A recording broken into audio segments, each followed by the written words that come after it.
Hi, Cosmic Being, Kathy, Babaji, Girl, Cosmic Alchemist today. Today we at the Birds Fairy Habitat here. Beautiful rice and here's look at the bird angels.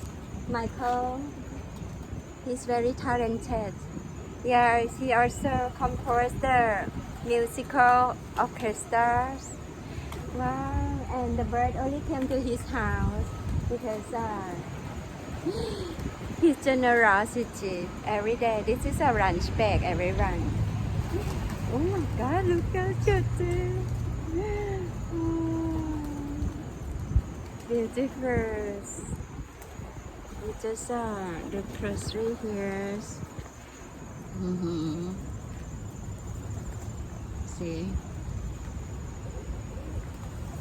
how the birds are maybe Kitty.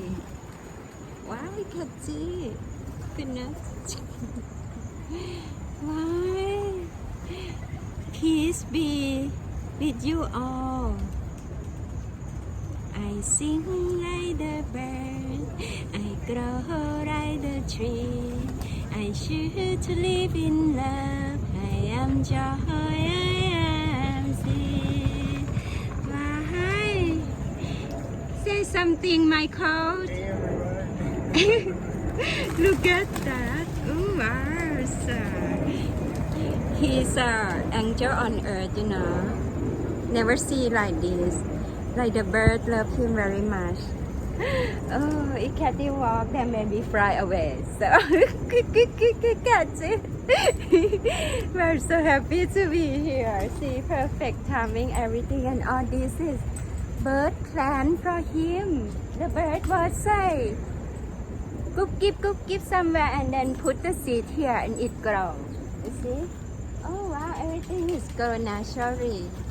This is the abundance of the Mother Earth. Hi everyone, just enjoy the green because the green is healing. The energy of the green is abundance and healing. Wow, what a gift in the world, you know. That's it. Just hang out around here. Okay everyone, see you next time. Let the bird eat.